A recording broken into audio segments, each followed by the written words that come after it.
Bonjour à tous, je vous retrouve aujourd'hui, je continue les vidéos sur mes premiers investissements. Donc là je vais attaquer le deuxième investissement.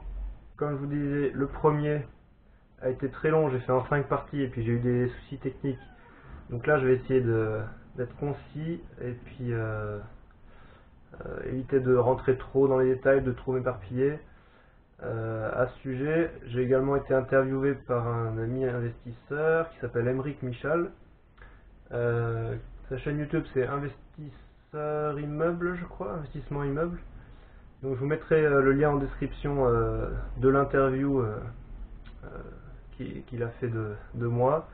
Donc c'est un interview qu'il a fait en 2 parties. La deuxième partie n'est pas encore publiée, mais je vais vous mettre la première partie. Et ça résume bien également voilà, mes 3 premiers investissements, mon parcours. Donc ce sera une synthèse peut-être plus claire et plus simple pour vous. Voilà. Donc là du coup je suis plus dans mon kangou là, temporairement je fais étape chez de la famille et j'ai trouvé une connexion internet là qui marche bien pour transférer mes vidéos parce que je galérais vraiment à transférer les vidéos de 15 minutes, elles font plus de 3 gigas et voilà, à chaque fois que je trouvais une connexion internet précédemment, ça mettait 10 heures pour transférer le fichier, donc c'était une catastrophe. Et quand je faisais avec mon téléphone en mode partage de connexion en 4G, et ben la batterie elle surchauffe et ça m'a flingué la batterie du téléphone. Donc c'est vraiment pas l'idéal. Donc là je suis content, j'avais plein de vidéos en stock, là j'ai pu tout mettre en ligne. Donc voilà, vous avez pas mal de contenu à regarder. Pour la vidéo sur mon premier investissement, je sais pas si on le retrouve assez facilement, mais j'ai tout regroupé dans la partie playlist. Voilà, j'ai tout regroupé les 5 vidéos dans l'ordre qui s'enchaînent. Donc vous pouvez les retrouver si vous allez sur ma page et dans la partie playlist, vous la retrouverez. Voilà, voilà. Après, quoi d'autre juste au niveau organisation, là du coup je vous fais mon deuxième investissement. Dans la foulée, je vais faire une vidéo sur le troisième. Je vais voir si j'ai le temps de faire une vidéo un peu sur les erreurs principales que j'ai faites. Parce que ça c'est intéressant que je vous le transmette. Je vais voir si j'ai le temps de le faire. Comme ça je peux le transférer dans la foulée, vous le partager. Et ensuite je repars à nouveau en itinérance. Je vais rejoindre la côte atlantique. Là je suis en Lozère actuellement, à Florac. Et je vais rejoindre la côte atlantique après. Je vais peut-être faire étape à Toulouse. Je vais voir où je vais m'arrêter. J'ai rien défini pour l'instant. Et puis je vais faire plutôt des vidéos vlogs que j'essaierai de vous partager régulièrement, des courtes vidéos de 4-5 minutes. Comme ça, moi, c'est pas trop contraignant pour transférer. J'arrive encore à gérer avec le téléphone à distance en 4G. Et en parallèle, je vais sûrement attaquer les vidéos concrètes sur toutes les étapes d'un investissement immobilier. Voilà, je vais vous détailler précisément toutes les étapes d'un enchaînement d'un investissement immobilier et voilà mes conseils, les astuces à mettre en place pour optimiser tout ça. Je pense que j'aurai pas le temps de tout faire parce qu'il me reste à peu près peut-être 15 jours de congé. Voilà, je vais voir comment j'avance et puis par contre ce sera des vidéos plus longues et je les publierai pas tout de suite. Ça commencera à arriver sûrement fin août, début septembre, voire un peu plus tard. Mais voilà, je vous prépare plein de contenu qui va arriver sur la chaîne et prochainement, voilà, après ces vidéos de présentation, ça va être surtout des vidéos vlogs là dans les 15 jours à venir que vous allez pouvoir retrouver voilà, sur les expériences et mes découvertes du quotidien. Donc j'attaque tout de suite, après cette intro un peu longue, mon deuxième investissement. Donc en fait, c'est l'appartement qui se trouve juste en dessous du premier. Peu de temps après que je m'installe, il y a eu un vide appartement de celui-ci. En fait, le propriétaire est décédé peu de temps avant que j'arrive. Et donc les héritiers, c'était 3 enfants. une fratrie qui a mis en vente. Et donc je suis allé voir, moi j'avais aucun meuble, donc j'y suis allé, j'ai pu récupérer plein de mobilier, et puis voilà, l'idée a cheminé parce que cet appartement était mis en vente du coup, de l'acquérir. Il était identique au mien, mais mieux, il y avait des éléments qui étaient mieux rénovés, notamment la cuisine et la salle de bain qui étaient en meilleur état, qui ont été refaits en 2008 précisément, alors que chez moi ça n'a jamais trop dû être refait en fait.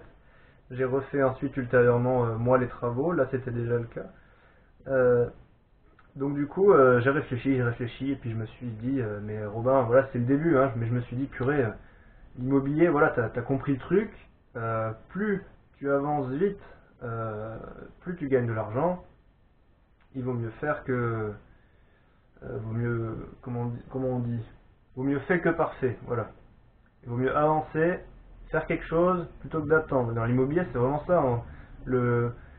Plus on, voilà, parce que dès qu'on a un locataire en place, il rembourse le crédit, il rembourse du capital, et donc du coup on s'enrichit.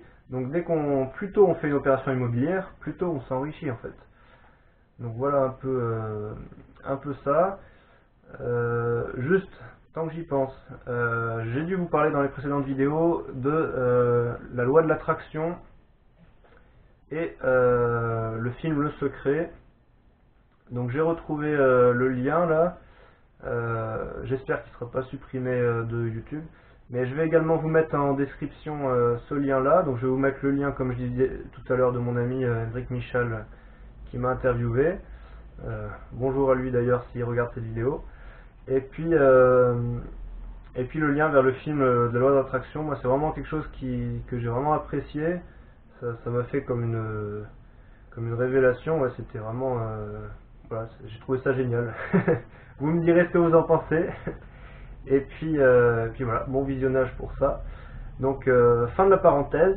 Tac, on reprend sur mon deuxième projet. Donc du coup, je me suis dit, Robin, il faut saisir cette opportunité. Donc la négociation a duré 6 mois. J'ai fait une première offre. J'ai pas consulté les banques, rien du tout. J'ai dit au vendeur, ouais mais c'est bon, ma banque elle me suit, vous inquiétez pas. J'étais hyper confiant et j'aurais pas forcément dû. J'aurais dû anticiper un peu plus, vous allez voir après. Donc j'ai fait une première offre à 140 000 euros. Et il était mis à prix à 170 000. Voilà, sachant que c'est un quartier où, comme je vous disais précédemment, ça a du mal à se vendre. Donc ça a mis au moins 1 mois, 2 mois, ça a cheminé. Après, on s'est recroisé dans les couloirs et puis il a dit mais t'es toujours intéressé et tout. J'ai dit oui, mais bon, moi je mettrai pas plus de temps. J'ai dû lui dire 145 000. Il dit bah réfléchis, hein, ça peut passer, nous on peut peut-être accepter, tu vois. Donc j'ai refait une offre à 145 000. Il a dit non tout de suite. Donc j'ai dit bon bah j'étais passé à autre chose. Hein. J'ai dit bon bah c'est fini. Et en fait, on va dire 2 semaines après, il m'a renvoyé un SMS en disant c'est toujours bon pour ce prix-là. Et là je me suis dit bon bah déjà il revient vers moi, c'est qu'il est en demande. Et puis je savais qu'il y avait des travaux importants de ravalement de façade qui allaient tomber. Donc j'avais estimé un peu, il y en avait pour 10 000 euros par appartement. Donc moi ça me faisait 20 000 euros qui tombaient d'un coup. C'est pour ça que dans l'immobilier aussi, il faut essayer d'enchaîner vite parce que si voilà, vous avez 20 000 euros de côté, bon, il faut maîtriser les risques aussi. Hein. Mais si vous avez 20 000 euros de côté, qu'on vous les demande en ravalement de façade pour la copro, et ben du coup, vous êtes un peu coincé, il faut refaire un peu de trésorerie avant de pouvoir réinvestir. Donc, alors si vous réinvestissez régulièrement et vous utilisez des stratégies adéquates qui vous permettent de quand même épargner suffisamment et avoir une trésorerie de sécurité, là vous pourrez avancer plus vite. Voilà, je dis toujours qu'il faut anticiper les problèmes, aller plus vite que les problèmes, voilà, les dépasser. Donc pour en revenir à ça, donc du coup j'ai reproposé 140 000. Et donc là, voilà, il a dit, il a joué au bluff un peu, il a fait oh mais j'ai des gens très intéressés, attends, au prix, etc. Puis après on s'est revus, et puis bon j'ai bien compris que c'était du bluff. Et puis du coup moi j'étais intéressé, je voulais qu'on avance, donc je lui ai proposé qu'on coupe la poire en deux. On s'est mis d'accord sur 142 500 €. Donc voilà l'acquisition et voilà l'accord de l'offre d'achat, pardon. L'offre d'achat, bien entendu. Et donc ensuite j'ai dû entamer la recherche de financement. On a signé le compromis. Et puis c'est là que les galères ont commencé. Je vous explique le principe. Donc j'étais propriétaire de ma résidence principale. Je louais des chambres dans ma résidence principale. Les chambres permettaient de rembourser tout le crédit. Voilà, si on faisait la règle des 70% pour le banquier, voilà, pour simplifier, voilà, 1000 € et 700 € de mensualité, 1000 € de loyer, le banquier il retient que 70% parce qu'il considère qu'il y a des charges ou des aléas. Donc du coup, ça fait 700 € et il fait 700 moins 700. Et du coup ça tombe à 0 et du coup logiquement le taux d'endettement tombe à 0. Sauf que les banquiers, quand c'est votre premier achat en résidence principale, ils considèrent toujours que c'est votre résidence principale, il ne peut pas considérer que c'est un investissement locatif. J'ai consulté plein de banques, elles fonctionnaient toutes pareilles. Voilà. Bon, j'en ai peut-être oublié à l'époque, comme le Crédit Mutuel qui aurait peut-être pu raisonner autrement, mais sinon toutes les autres raisonnaient comme ceci et considéraient que le deuxième achat que je faisais, c'était mon premier investissement locatif. Et donc du coup, comment elles se disent les banques quand c'est votre premier investissement locatif?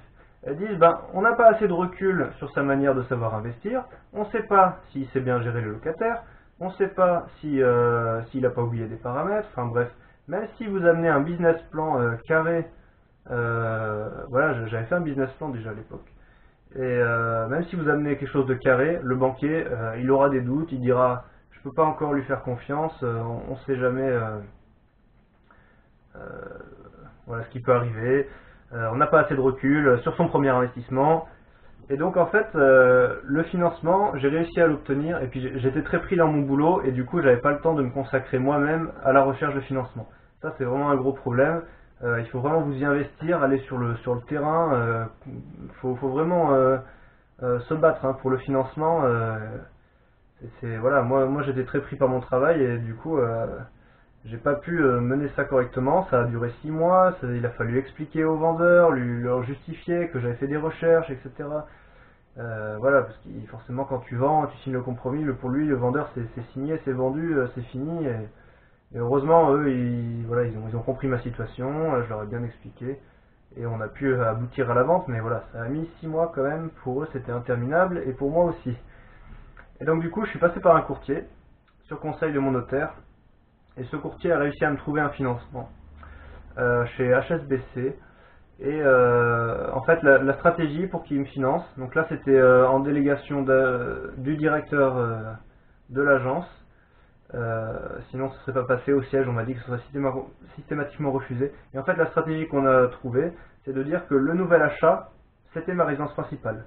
Et donc du coup là où j'étais actuellement, c'était un investissement locatif et il était déjà loué. Et à ce moment-là, eh ben, c'était simplement une manière de présenter les choses différentes, mais pour le banquier, ça résonnait plus pareil.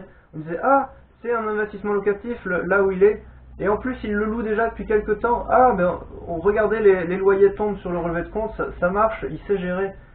Et voilà, c'est quelque chose d'aberrant, et en plus le directeur de la banque a accepté de prendre en compte les futurs loyers que j'allais recevoir des chambres, voilà, comme si j'allais déménager, et puis relouer des chambres chez moi, et donc ça allait permettre de rembourser le crédit et d'amener de la trésorerie supplémentaire, et donc de baisser mécaniquement le taux d'endettement. Donc j'ai pu avoir le prêt comme ceci, et voilà, par contre ils m'ont demandé un gros apport de 20%, donc ça représentait 40 000 € que j'avais pas, donc j'ai mis toutes mes économies, j'ai dû faire un prêt conso au dernier moment, bien sûr de manière cachée, sinon ça allait augmenter mon taux d'endettement. J'ai dû faire un préconso, augmenter à ma famille, et j'ai remboursé ensuite rapidement par la suite. Mais voilà, pour mettre cet apport, et ça a été une période difficile où je me retrouvais un peu à zéro. Donc voilà. Là la vidéo va se stopper, je vous retrouve tout de suite pour l'exploitation qui arrive après. A tout de suite.